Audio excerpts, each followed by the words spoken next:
Aujourd'hui, on est parti pour analyser 3 patrimoines et stratégies différentes les unes des autres. Les 2 premières nous proviennent directement de l'interview de Legend qui est sortie récemment, où l'hôte accueillait 3 personnes au profil radicalement différent. Les 2 premiers étant des investisseurs visant le FIRE, donc l'indépendance financière avec retraite anticipée. Le 3e patrimoine nous viendra d'un influenceur que je vois souvent passer dans mon fil, dont je n'aime pas trop la stratégie et dont je voulais justement vous parler. Il faut savoir que l'émission de Legend était largement sponsorisée par Brix, une plateforme vous permettant de faire du crowdfunding immobilier, et l'un des 3 intervenants possède justement une stratégie se concentrant exclusivement là-dessus. Donc bon, pour le coup de pub, c'est bien joué. On fait la promotion d'un produit et on parle de quelqu'un qui s'en sert énormément, mais est-ce vraiment une bonne stratégie ?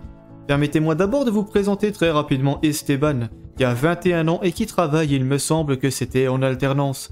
Son salaire actuel est donc de 970 € net, et il en investit 500 € par mois exclusivement sur cette fameuse plateforme de crowdfunding immobilier.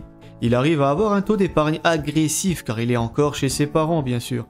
Sa stratégie c'est donc de placer 500 € tous les mois, plus les intérêts que font ses placements pour faire des intérêts composés. Le jour où ses investissements généreront plus de 500 € par mois, il prévoit d'arrêter d'investir de sa poche, argumentant que sa boule de neige est déjà suffisamment en train de rouler.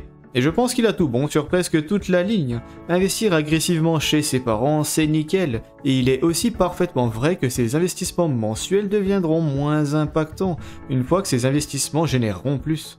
Évidemment, il pourrait continuer d'investir et aller encore plus vite, mais après c'est un choix à faire, c'est parfaitement recevable de vouloir commencer à profiter sans attendre une éternité.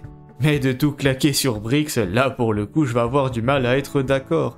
Le crowdfunding immobilier est strictement inférieur aux ETF sur le long terme, à mon avis en tout cas. Car je trouve que le risque est quand même assez présent, mais ce qui va être le plus embêtant c'est surtout l'imposition. Un ETF World à 11% par an, c'est 11% par an pendant une éternité, puis vous ne paierez de faibles impôts que le beau jour où vous retirerez, et que sur ce que vous retirerez. Le crowdfunding, donc l'investissement participatif en immobilier sur des projets divers et variés, c'est imposé sans arrêt, et à 30% qui plus est. Donc un rendement de 11% en crowdfunding tombe réellement à 7,7% net. C'est respectable, mais c'est juste moins intéressant que la bourse à mon avis. À sa place, la seule chose que je changerais serait donc d'arrêter complètement le crowdfunding pour investir en ETF sur PEA et dans une moindre mesure en crypto. Tout le reste est bon. Je pense en fait qu'il tombe dans un espèce de biais que j'ai remarqué dans pas mal de mes coachings individuels.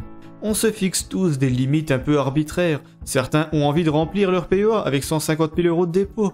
Certains veulent tout mettre en bourse pour voir leur patrimoine au même endroit et rester dans quelque chose de connu. Et certains veulent tout mettre sur Brix. Ça donne un côté visuel très agréable. On investit tous les mois, on voit les chiffres grimper, mais c'est objectivement mauvais. Il faut investir selon un plan précis et efficace qui ne prend pas en compte ces critères superficiels. Je vous précise d'ailleurs rapidement que je peux bien sûr vous aider à constituer un tel plan.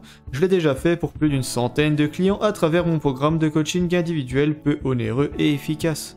Plus d'infos sur mon site en description ou directement par mail. Deuxième profil passé dans Legend, qui n'a rien à voir avec Brix cette fois-ci, Guillaume, 39 ans, dont la particularité est d'avoir réussi à être en retraite à 34 ans, une véritable prouesse. Après de longues études, il trouve un boulot plutôt classique lui proposant un salaire allant de 2500 à 3000 € par mois. Il provient d'une famille de classe moyenne un peu supérieure et découvre les investissements au début des années 2010. À 25 ans, donc en 2011, il possède dans les 80 000 € et décide de se lancer dans l'immobilier, tout en visant une rente de 3 000 € par mois pour partir en retraite anticipée. Avec son frère, il trouve d'excellentes affaires et achète notamment des appartements qu'il retape en partie lui-même et après de très belles recherches. 1, puis 2, 3, puis 6 biens, tout ça avec 6 crédits. Et il calcule un beau jour que c'est suffisant pour être en retraite. En revendant avec parcimonie ses biens, il pourra vivre de ses rentes éternellement a priori. Il décide d'ailleurs de partir à la campagne, probablement parce qu'il aime bien, mais aussi pour avoir une vie coûtant moins cher, je suppose. Et paf, retraite anticipée. Très beau parcours de sa part, mais bien évidemment ça va être assez difficile à reproduire. Se lancer dans l'immobilier demande énormément de motivation et d'apprentissage. Le premier bien que vous allez acheter sera pas incroyable, mais vous allez vous améliorer pour le deuxième, etc. Mais surtout ça nécessite aussi un bon contexte macroéconomique. Guillaume a eu le talent d'investir efficacement, mais aussi la chance, il faut le dire, d'avoir des taux d'intérêt ridiculement bas. Vu la chronologie, je suppose très fortement que tous ces appartements ont été achetés à crédit avec un taux d'environ 1%. Et forcément ça aide, mais ça n'enlève rien à son mérite bien sûr, et je salue carrément sa performance. Dernier profil, Julien, 35 ans, le fameux influenceur dont je vous parlais plus tôt. J'ai évidemment modifié son nom, mon but c'est pas de taper gratuitement sur les gens. Il possède environ 15 000 € sur compte titre et 30 000 € sur PEA, dont voici la répartition. Si vous connaissez un peu la bourse, je pense que vous aurez bien reconnu que l'écrasante majorité de ces titres sont clairement des actions à dividendes, la stratégie qu'il utilise. Toutes celles du PEA en verse, ainsi que toutes celles du compte titre en dehors d'Amazon, d'Adobe et des 2 ETF, qui je l'espère sont capitalisants, mais bon c'est pas sûr du tout. Les actions individuelles à dividendes représentent donc plus de 95% de son portefeuille, et concrètement, eh bien je pense que son portefeuille est largement inférieur en qualité à quelqu'un n'achetant que du World sur PEA. N'hésitez pas à me dire si vous êtes d'accord avec moi bien sûr. Mais bon, déjà on constate quand même qu'il y a 20 actions individuelles sur son compte titre et qu'elle verse donc toutes des dividendes qui sont imposés à 30% et qui nécessitent des frais et du temps pour être réinvestis.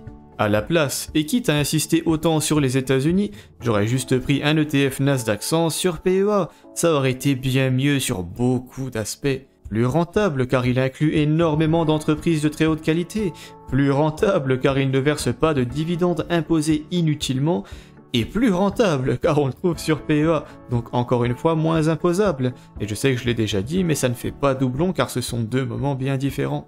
Ça serait aussi plus sécurisé, car on n'y trouve pas 20 entreprises choisies arbitrairement, mais le top 100 américain.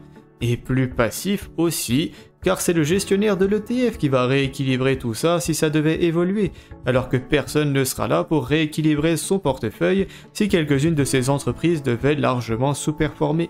Il faudra bien qu'il se dépatouille tout seul. Et sur son PEA, bien sûr, c'est le même combat, si ce n'est que l'imposition n'est plus vraiment un problème.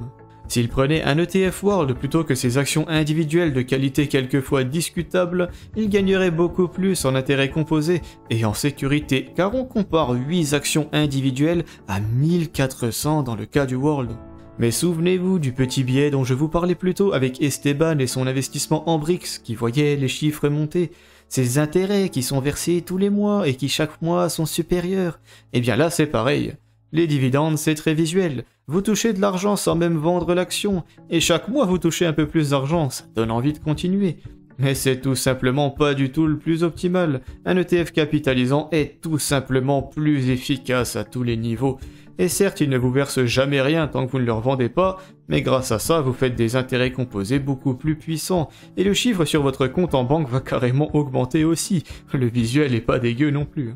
N'hésitez pas à me donner votre avis sur ces 3 stratégies, ou même à me parler de la vôtre pour que je puisse vous dire ce que j'en pense. Mais sur ce, il est temps que je vous laisse. Je vous invite à aimer la vidéo si elle vous a été utile, et à vous abonner à la chaîne si mon contenu vous plaît. Ciao.